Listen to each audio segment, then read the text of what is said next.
Welcome back, ladies and gentlemen, to another edition of the Sheer Perspective. This time, we're going to give you a UFC 153 review. Just got done with the show. With all of the fights being canceled, all of the guys being injured on the card, and having Anderson Silva and Stephen Bonnar have to actually save the card for what looked like a pretty weak card, this was actually a pretty damn entertaining card.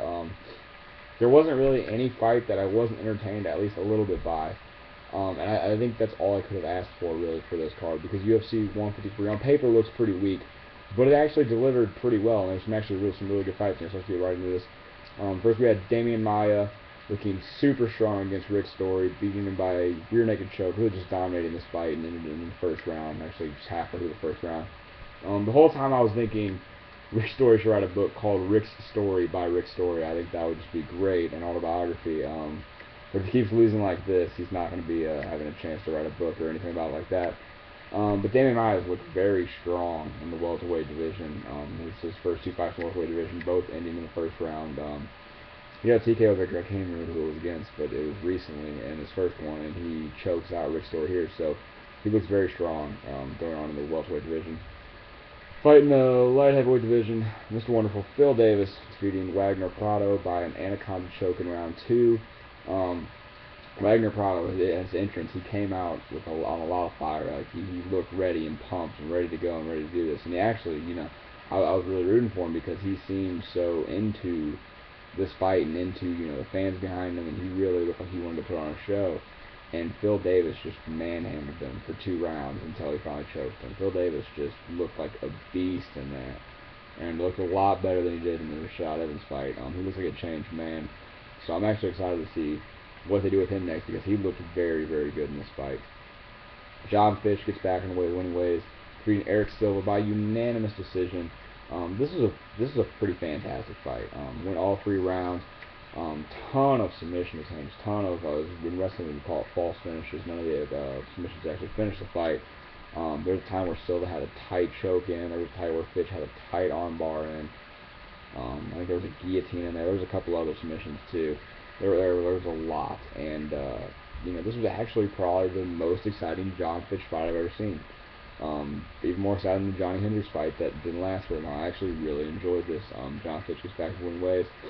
Um, I like John Fish. John Fish is like a nice guy. He talked about doing this for his family. He really needed the money, and he was going for fight of the night. And I really think he won fight of the night with that fight. Um, we have Glover Teixeira defeated Fabio Maldonado. I can't say his last fucking name. But that dude is a tough motherfucker. That dude got beat up for 2 rounds. The doctors actually ended up stopping it. He almost rocked Glover Teixeira in the first round. I was actually rooting for him because he got beaten so bad that it would have just been a perfect Rocky story before the Anderson Silva second Bonnar fight. But Glover Teixeira looked like a freaking beast in there. He couldn't put him away. He would have probably put anybody else away.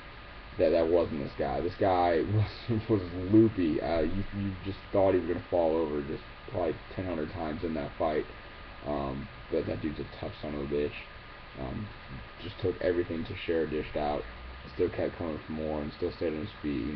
It's kind of a shame the doctor stopped, but it was definitely the right call. If you look back at it, you can see that Fabio was in no just kind of just shape to even go out there in round three. He would have probably got demolished. So it's probably the right call, even though everyone wants the Rocky story. It did not happen. Glover Teixeira looks dominant. I'm really excited to see what they do next for him. Put him in there with Phil Davis. I think that would be a great fight to watch. Um, we got Antonio Rodrigo Nogueira, Big Nog, defeating Dave Herman by armbar. I think it's funny when they showed the pre-package. Dave Herman said he's not worried about jiu-jitsu because jiu-jitsu does nothing, and he's not worried about getting submitted because he's never been submitted before. Then he gets submitted in this fight in the second round by an armbar. Big win by Big Nog here. Good win for the fans. The fans were super into this. The crowd was really hot for this, and Nogueira picks up the victory. Anderson Silva even cried when he heard the Big Nog won when he was watching it. I mean, he was pretty emotional and touched up. And then we have the main event, Anderson Silva, the greatest fighter in the world. I don't even want to say it. I wish I could say GSP or somebody different, but Anderson Silva defeating Stephen Bonnar by a round 1 TKO. He just toyed with him, and he still won. He let him pepper him. He let him hit him a few times, and he still won. he looked like he wasn't even trying in the first round, and he still ended up TKOing Stephen Bonnar in the first round, and it was, honestly, it was beautiful. It was masterful, and the almost, I mean, even though I think a lot of us were rooting for Stephen Bonnar as, you know, the ultimate Rocky story, you almost couldn't not have a smirk on your face when he delivered that knee to the body, and it's just so perfectly timed, and just pounced on him and finished him. And, you know, it's hard not to like Anderson Silva's point. He saved UFC 153, first off. He comes out here, and he's so cocky, but he's so good that you just, it's hard not to even root for him anymore. And I don't even like Anderson Silva. You know, I was a huge Chael Sonnen fan. I wanted Chael Sonnen to beat him. I was super upset when that didn't happen. I'm upset Bonnar couldn't beat him either. I want to see him lose, but it's just, you know, it's hard not to root for someone that's so good. And especially when he steps up to save the card on short notice. And you know, honestly, it's entertaining when he toys with people. It just shows how good he is, how good he really is. Which is, he's just on a ridiculous level that I don't know if anybody else is on. I really want to see Anderson Silva GSP and Anderson Silva John Jones next year. I want to see where he ranks, you know, in those three right there. We could all probably agree that those three are probably the top 3 pound-for-pound fighters in the world right now. Possibly the top 3 pound-for-pound fighters in MMA history, if not definitely probably UFC history. So I'm really excited to see, hopefully, Silva versus Jones or Silva versus GSP. I think he'll fight GSP. He says he doesn't want to move to light heavyweight division. I think eventually he's going to have to fight Jones. I think that's going to be a huge money fight when it does happen.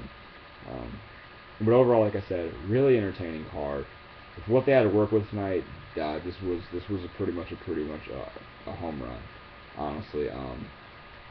Like I said, there wasn't a lot of big name guys in this card besides for Silva and Nogueira, maybe Bonnar too. But it was a well-structured card, and all 6 fights really delivered. And that actually made it a pretty strong card if you just look at match quality or fight quality. So I would say if you didn't see this, definitely check this out. You're definitely going to see people like Phil Davis, Trevor Scheer, you know, guys that are, you know, young and hungry and ready to fight and ready to move on to the next level. You're going to see them on here. You're going to see the best fighter in the world, Anderson Silva, compete.